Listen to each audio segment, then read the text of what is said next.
pada pagi hari 15 Oktober 2024 di kawasan villa mewah Venus Villa Puncak. Tempat yang seharusnya hanya dipenuhi hembusan angin lembut dan embun pagi, sebuah kenyataan yang mengerikan tiba-tiba terungkap. Seorang mempelai pria ditemukan tewas pada malam pertama.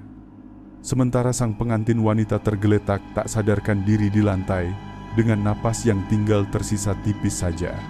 Pintu kamar terkunci rapat dari dalam. Hanya 3 detail tersebut sudah cukup mengguncang seluruh resor kabut putih Puncak. Dan sejak saat itu, sebuah perkara yang tampaknya sederhana justru menyeret rangkaian misteri mengerikan yang membuat para penyidik seakan goyah. Pagi hari itu, ketika kabut masih menyelimuti tanjakan di sekitar villa yang dikelilingi awan putih, Mbak Sari, petugas layanan kamar, membawa sarapan menuju kamar nomor 2 sesuai pesanan sebelumnya. Kamar itu adalah ruangan khusus untuk pasangan muda Ardi Pranata dan Nadia Kusuma, yang baru saja menyelesaikan pesta pernikahan adat Indonesia yang megah pada malam sebelumnya. Mbak Sari mengetuk pintu pertama kali. Namun tak ada jawaban. Ketukan kedua pun tetap tak direspons. Pada ketukan ketiga, keheningan itu berubah menjadi sesuatu yang tidak wajar hingga membuat tubuhnya merinding. Di villa-villa lainnya, para tamu mulai berbincang, menyalakan televisi, atau bersiap menuju ruang makan. Hanya kamar pengantin itu saja yang, meski seharusnya terdengar sedikit suara, justru senyap seakan membeku.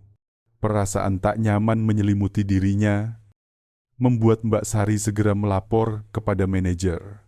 Pihak resepsionis kemudian memutuskan membuka pintu dengan kunci cadangan, khawatir ada kemungkinan gangguan kesehatan pada tamu.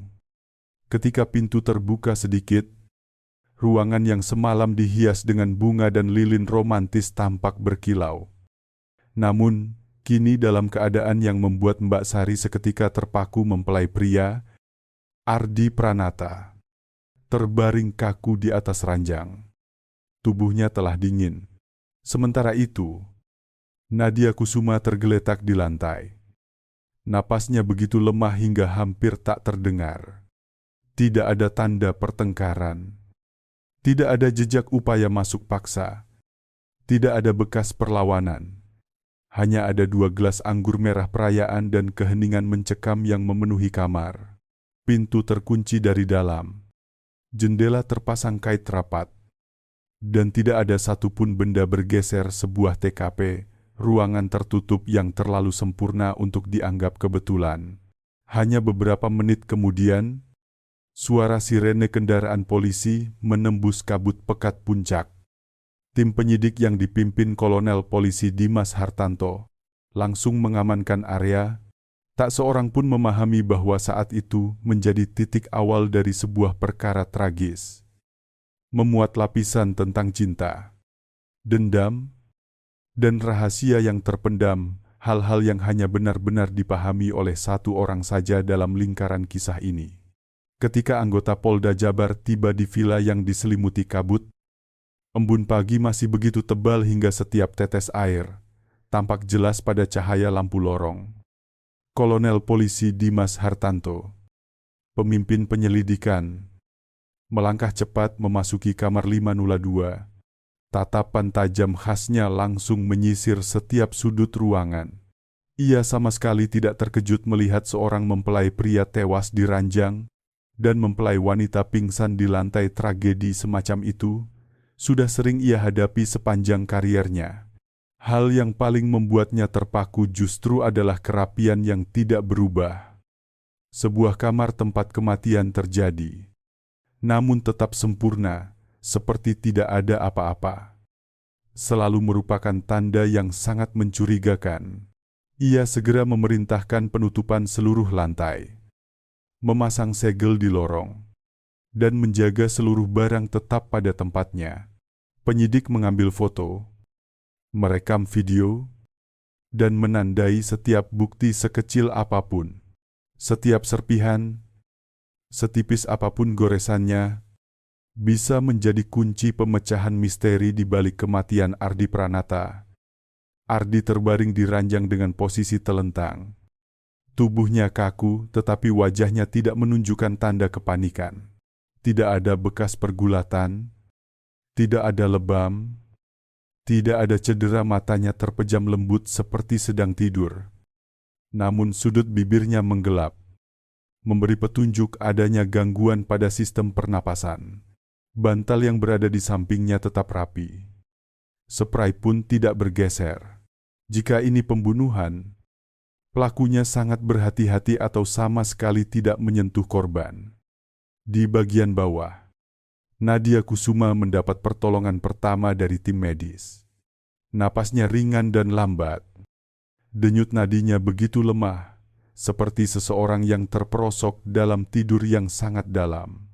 Namun tidak ada luka sedikit pun di tubuhnya. Seorang penyidik muda berkata pelan, "Kolonel, tidak ada tanda masuk paksa. Semua pintu terkunci dari dalam." Kolonel Dimas menatap singkat, kemudian menjawab, "Kalau begitu, pelaku sudah berada di dalam sejak awal. Atau salah satu dari mereka membukakan pintu. Tapi setelah diperiksa lagi, dua-duanya tidak masuk akal. Kunci elektronik pintu mencatat seluruh aktivitas keluar masuk, dan sistem tidak menunjukkan adanya orang ketiga pada malam itu." Di atas meja, 2 gelas anggur merah yang diletakkan berdampingan tampak seperti sisa perayaan malam pengantin. Gelas milik Nadia hampir penuh, hanya menyisakan bekas bibir samar. Gelas milik Ardi berkurang setengah. Kolonel Dimas mengenakan sarung tangan, menunduk, dan memperhatikan kedua gelas lebih lama dari biasanya. Ia memerintahkan tim forensik mengambil sampel anggur, menyeka sidik jari, memeriksa bagian dasar gelas, serta khususnya bibir gelas. Dengan pengalamannya bertahun-tahun, ia tahu perkara racun sering meninggalkan jejak pada detail yang nyaris tak terlihat. Ia juga meminta agar botol anggur dibawa untuk memeriksa kandungan alkohol, kontaminan, atau zat lain yang mencurigakan. Seorang teknisi resor kemudian membuka riwayat kunci elektronik, tercatat, pukul 9:03 malam. Pasangan masuk kamar, pukul 21:14. Staf layanan mengantar perlengkapan. Setelah itu, tidak ada aktivitas hingga resepsionis membuka kunci cadangan pagi ini. Pertanyaan besar pun muncul jika tidak ada yang masuk atau keluar. Dari mana racun berasal dan mengapa Nadia masih hidup? Kolonel Dimas berdiri di depan jendela, menatap kabut pekat yang melayang di luar. Angin dingin menyusup masuk, tetapi tidak lebih dingin dari firasat yang merayapi dirinya. Seseorang merencanakan ini dengan sangat matang. Seorang manusia biasa tidak mungkin secara kebetulan bersentuhan dengan jenis racun seperti ini. Sepasang suami istri muda yang sedang menikmati bulan madu pun tidak memiliki alasan apapun untuk menjerumuskan diri mereka ke dalam bahaya. Dan yang lebih penting lagi, zat beracun itu hanya ditemukan di dalam gelas anggur milik korban. Tanpa jejak apapun pada botolnya, hal ini menegaskan bahwa pelaku telah mempersiapkan segalanya sejak awal dan mengoleskan racun langsung pada benda yang akan digunakan oleh korban. Kejanggalan paling mencolok terletak pada bibir gelas. Tim forensik menggunakan lampu khusus dengan kontras tinggi dan menemukan bahwa pada bagian tepi tempat bibir seseorang menyentuh, terdapat lapisan bubuk sangat halus hampir tak terlihat. Bubuk tersebut langsung larut ketika bersentuhan dengan bibir dan air liur, membuat korban sama sekali tidak menyadari adanya racun. Sementara di gelas milik Nadia Kusuma, meski tidak ada aconitin, ditemukan jumlah besar obat tidur. Pembagian yang begitu cermat ini menunjukkan bahwa pelaku tidak hanya berniat membunuh Ardi Pranata, tetapi juga ingin membuat Nadia Kusuma jatuh ke dalam kondisi koma total untuk menciptakan sebuah TKP palsu. seolah-olah kedua korban diracuni oleh bahan yang sama. Masalahnya berada pada fakta bahwa di dalam ruangan dengan kunci elektronik itu tidak ada siapapun yang masuk atau keluar, serta tidak ada tanda-tanda kekacauan. Lalu siapa yang melakukan hal tersebut? Dan bagaimana caranya? Tidak mungkin itu dilakukan oleh staf layanan kamar, karena waktu pengantaran anggur tercatat jelas dalam sistem dan botolnya masih utuh. Tidak mungkin pula ada penyusup, sebab seluruh pintu terkunci dari dalam, bahkan korban pun tidak mungkin meracuni dirinya sendiri. Karena racun tidak ditemukan pada benda lain selain gelas yang telah dimanipulasi, Kolonel Polisi Dimas Hartanto memejamkan mata selama beberapa detik, mengetuk meja pelan, kebiasaannya ketika menghadapi titik simpul penting dalam sebuah kasus. Pelaku telah merencanakan semuanya dengan sangat matang. Memilih waktu malam pertama, ketika setiap kejanggalan mudah diabaikan, menggunakan racun langka yang sulit terdeteksi dalam pemeriksaan standar, dan menciptakan TKP yang nyaris sempurna untuk menyesatkan penyelidikan. Namun dalam kesempurnaan itu ternyata masih ada satu detail yang tidak diperhitungkan oleh pelaku sidik jari pada gelas. Pada gelas anggur milik Ardi terdapat sidik jari kedua mempelai. Hal yang sepenuhnya wajar. Tetapi para penyidik melihat salah satu sidik jari tidak berada pada posisi tangan biasanya memegang gelas. Sidik itu justru terletak di bagian luar bibir gelas, posisi yang hanya mungkin tersentuh oleh seseorang yang sedang mengoleskan racun. Dan jika sidik jari tersebut berasal dari seseorang yang selama ini dianggap tidak terlibat, maka perkara ini akan berbelok ke arah yang jauh lebih mengerikan. Racun langka. Gelas yang dilapisi bahan mematikan secara sangat halus. Seorang pengantin wanita yang tidak mengingat apapun, dan mempelai pria yang mati terlalu cepat untuk sempat bereaksi. Semua elemen itu perlahan membuka jalan menuju kebenaran. Pelaku tidak hanya ingin membunuh, ia ingin agar semuanya tampak seolah tidak terjadi kejahatan sama sekali. Segera setelah jenis racun dipastikan, Kolonel Dimas menyadari bahwa untuk memahami alasan seseorang membunuh Ardi Pranata, hal pertama yang perlu dipahami adalah sosok korban itu sendiri. Kematian tanpa kekerasan. Pelaku yang mempersiapkan rencana sedemikian cermat, dan racun langka yang biasanya hanya digunakan dalam kejahatan terencana, menunjukkan bahwa Ardi bukanlah korban yang sederhana. Jika seseorang mati secara mendadak, kita mencari pelaku, tetapi jika seseorang dibunuh dengan cara sedetail ini, kita harus mencari alasan. Tim intel kemudian dikirim ke Jakarta, tempat Ardi tinggal dan bekerja. Mereka memulai dari berkas perusahaan rintisan miliknya, sebuah bisnis teknologi yang pernah dipuji media sebagai startup paling menjanjikan tahun itu. Namun, ketika penyidik menelusuri para mitra bisnis dan memeriksa data keuangan, muncul sebuah kenyataan lain. Perusahaan Ardi sedang tenggelam dalam utang. Proyek-proyeknya terus gagal. Dan ia meminjam uang dari berbagai sumber, baik resmi maupun tidak resmi. Utang terbesar bahkan mendekati 10 miliar rupiah dengan tenggat yang semakin dekat. Para penyidik menemukan bahwa dalam 3 bulan terakhir, Ardi melakukan 17 transaksi dengan individu yang memiliki catatan kriminal terkait rentenir. Artinya, selain menghadapi kesulitan finansial, Ardi juga sedang berada dalam tekanan penagihan hutang. Namun masalah tidak berhenti di sana. Cabang penyelidikan lain berfokus pada kehidupan pribadinya. Melalui ponsel, pesan, dan rekaman kamera restoran, tim intel menemukan bahwa Ardi masih menjalin hubungan dengan mantan kekasihnya, Laras, seorang perempuan yang pernah bersamanya selama bertahun-tahun. Dalam pesan terakhir yang berhasil dipulihkan, Laras bertanya, apakah Ardi benar-benar ingin menikahi Nadia Kusuma, atau hanya membutuhkan uang untuk menyelamatkan bisnisnya. Ardi membalas, "Tunggu sampai semuanya selesai. Aku akan bicara lagi denganmu. Sekarang, aku tidak punya jalan lain." Jawaban itu cukup bagi Kolonel Dimas untuk memahami bahwa di balik pesta pernikahan yang megah, terdapat badai besar. Ardi tidak jujur dalam hubungan asmara. Ia menikahi Nadia demi latar belakang keluarganya, demi uang pernikahan yang bisa menyelamatkan kondisi perusahaan, dan demi harapan bahwa ayah mertuanya kelak dapat membantu. Semua alasan tersebut cukup membuat banyak orang membencinya.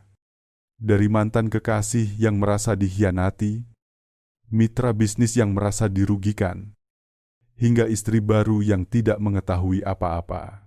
Ketika meninjau kembali seluruh kesaksian, Kolonel Dimas mendapati bahwa masing-masing orang memiliki alasan tersendiri untuk menginginkan Ardi lenyap. Rizky Mahendra marah karena investasinya lenyap, Laras sakit hati karena ditinggalkan, dan Bapak Surya Wibowo, ayah yang sangat mengkhawatirkan putrinya, justru adalah orang yang paling memahami bahwa menantunya sedang berada dalam krisis finansial yang serius. Namun yang paling membuat Kolonel Dimas ragu adalah satu pertanyaan: bagaimana seseorang yang cerdas, memiliki banyak koneksi, bisa membiarkan dirinya terjebak dalam utang dan kekacauan seperti itu? Apakah Ardi benar-benar tidak menyadari bahwa dirinya sedang terancam? Ataukah Ardi sebenarnya sudah tahu sesuatu sebelumnya, dan malam pertama itulah saat segalanya akhirnya meledak? Ketika potongan-potongan masa lalu, korban disatukan. Kolonel Dimas mengerti bahwa kematian ini sama sekali bukan kebetulan.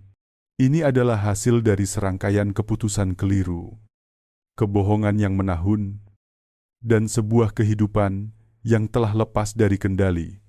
Dan di antara semua orang yang terkait, ada satu orang yang terlalu memahami seluruh rahasia Ardi, bahkan mungkin mengetahui kematiannya sebelum itu terjadi.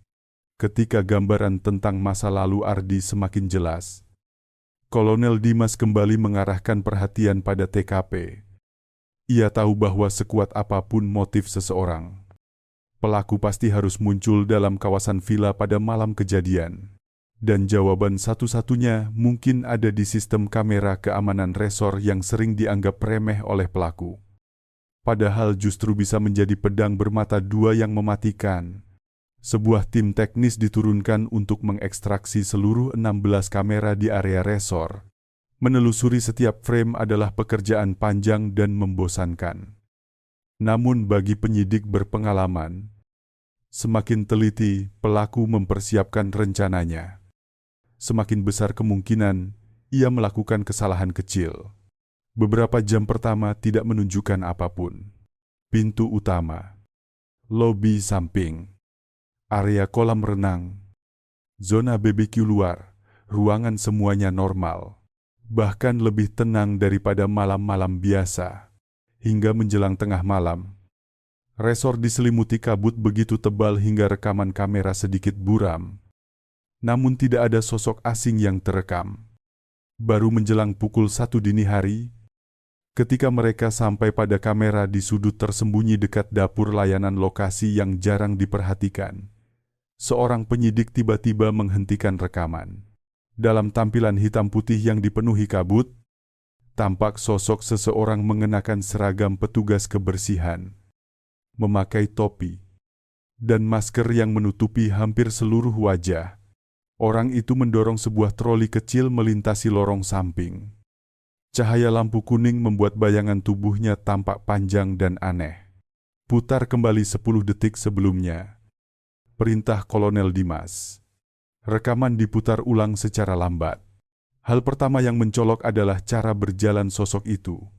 Langkahnya berat, kaku, bukan seperti gerakan cepat dan lincah para pekerja muda yang biasa bertugas malam hari. Bahunya sedikit merunduk, seolah sengaja menyembunyikan bentuk tubuh sebenarnya. "Lihat bahu kirinya," bisik Bribtu Fajar. Itu lebih mirip pria paruh baya daripada perempuan.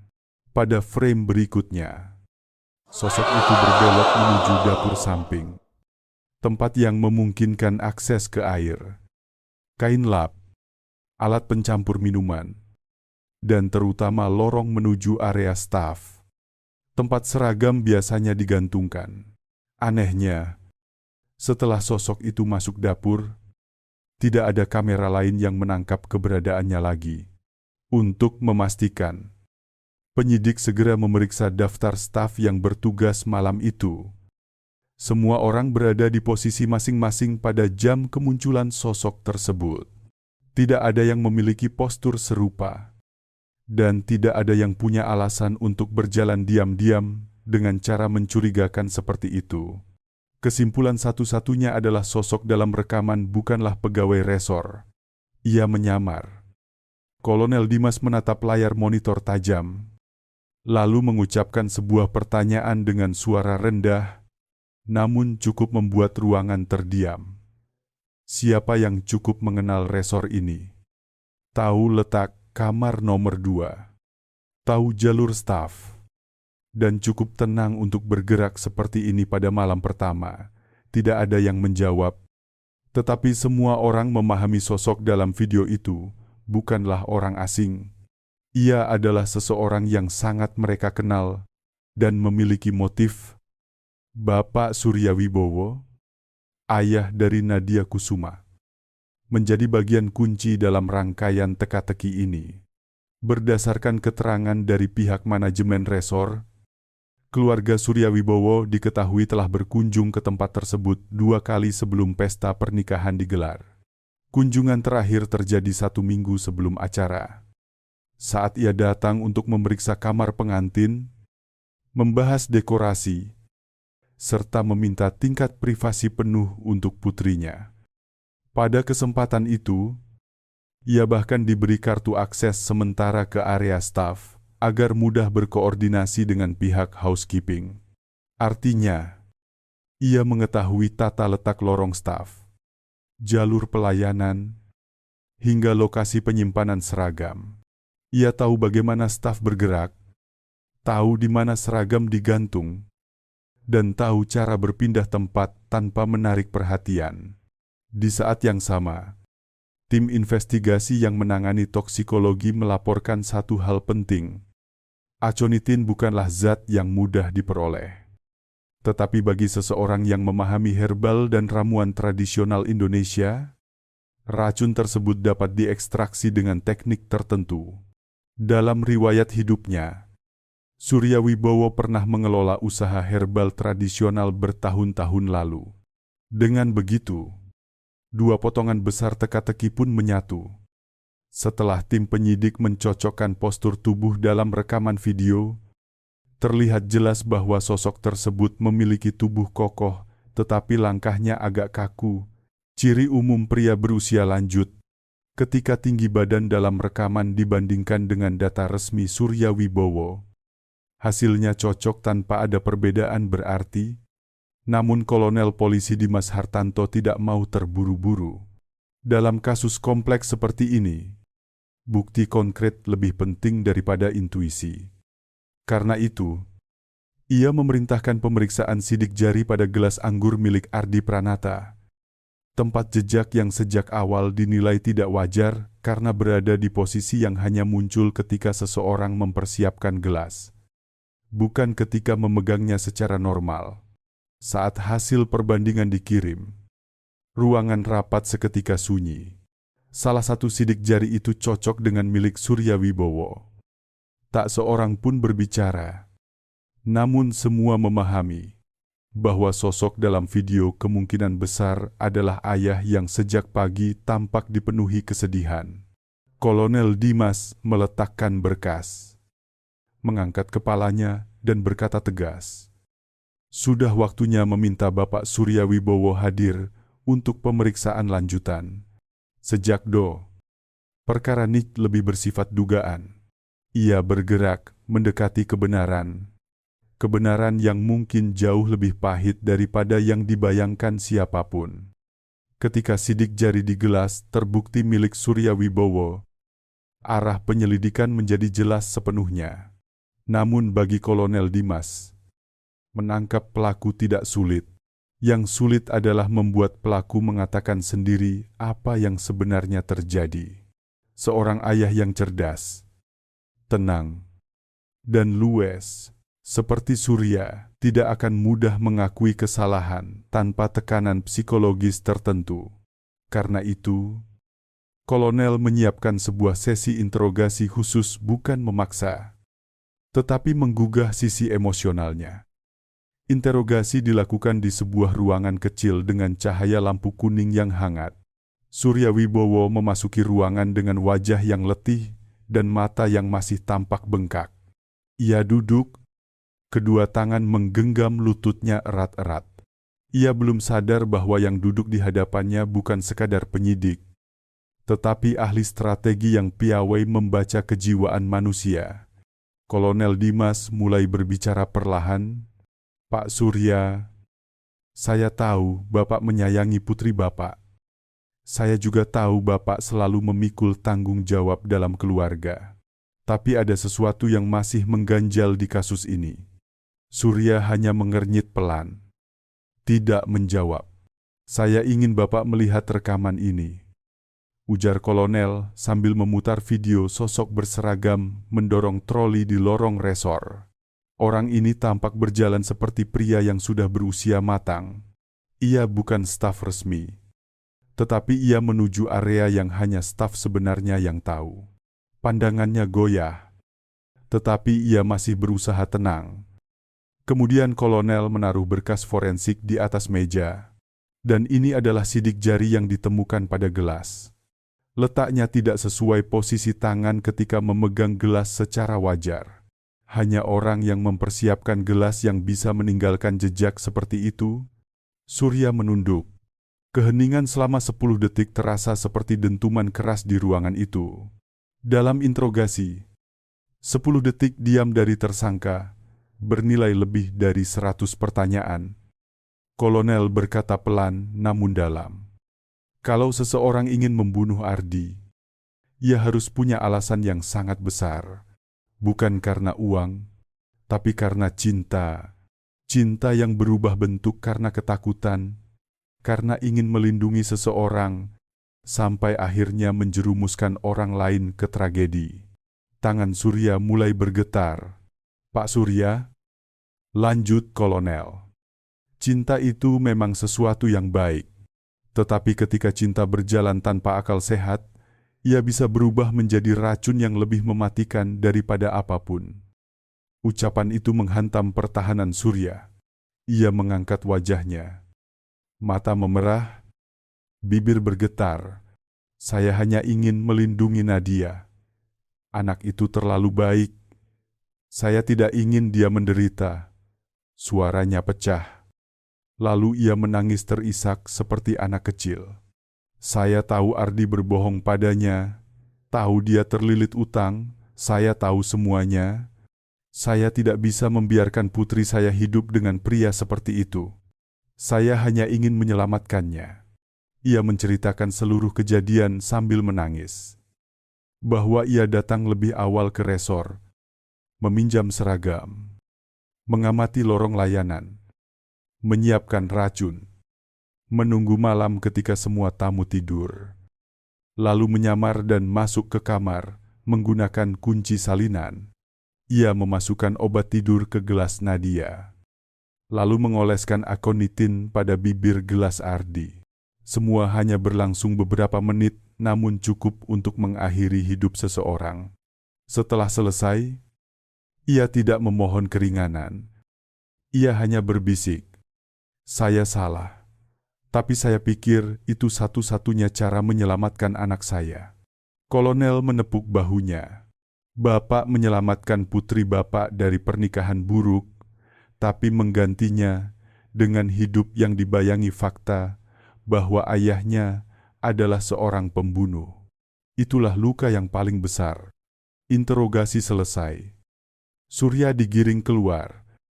Tampak lebih tua bertahun-tahun hanya dalam beberapa jam.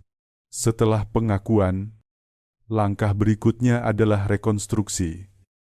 Tindakan ini penting untuk mengonfirmasi kecocokan pernyataan dan bukti. Rekonstruksi dilakukan di villa keesokan paginya. Tidak ada lagi cahaya lilin atau dekorasi meriah. Hanya kamar 502 yang kini dingin dan menakutkan dengan segel merah di sana-sini.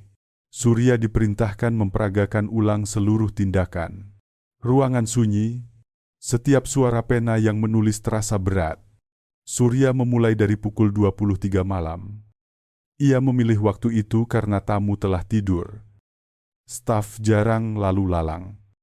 Dan kabut tebal menurunkan kualitas rekaman kamera. Ia mengenakan seragam staf yang ia curi sebelumnya. Memakai topi, masker, dan mendorong troli ke lorong.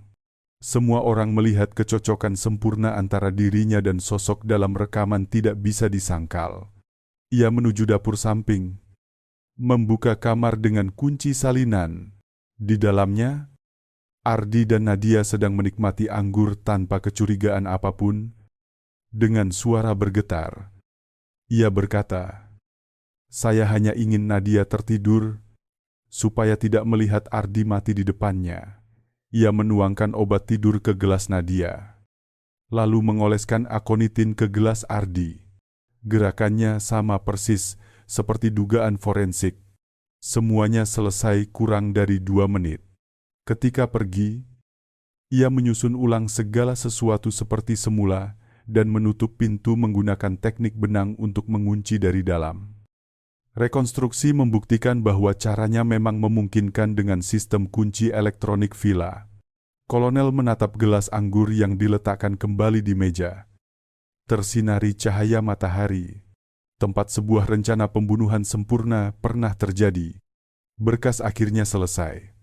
Semua bukti sidik jari, pengakuan, racun, rekonstruksi saling menguatkan. Surya Wibowo resmi direkomendasikan dijerat pasal pembunuhan berencana dengan pemberatan tertinggi. Hari sidang tiba di Pengadilan Negeri Bogor. Langit kelabu seolah ikut berduka. Ruang sidang tenang. Penuh napas berat yang terperangkap. Surya masuk dengan tangan terborgol. Rambut kusut memutih. Langkah berat. Tidak ada yang percaya pria baik, sopan, dan hangat itu kini berdiri sebagai terdakwa pembunuhan. Di bangku belakang, Nadia Kusuma duduk lunglai, wajahnya pucat setelah menangis berhari-hari. Ia hampir tidak mengenali ayah yang selalu melindunginya, kini berdiri di hadapan hukum justru karena ingin melindunginya. Tatapan mereka bertemu. Dan seketika, udara terasa menyempit oleh kesedihan yang menyesakan. Majelis hakim membacakan dakwaan menyiapkan racun, menyamar, menyusup, meracuni, menciptakan TKP palsu, menipu semua orang. Semua dilakukan demi satu tujuan, menyelamatkan putrinya dari pernikahan yang ia yakini akan menghancurkan hidupnya.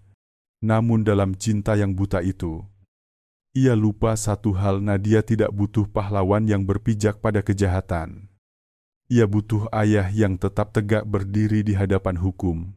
Dalam pernyataan terakhirnya, Surya tidak meminta keringanan.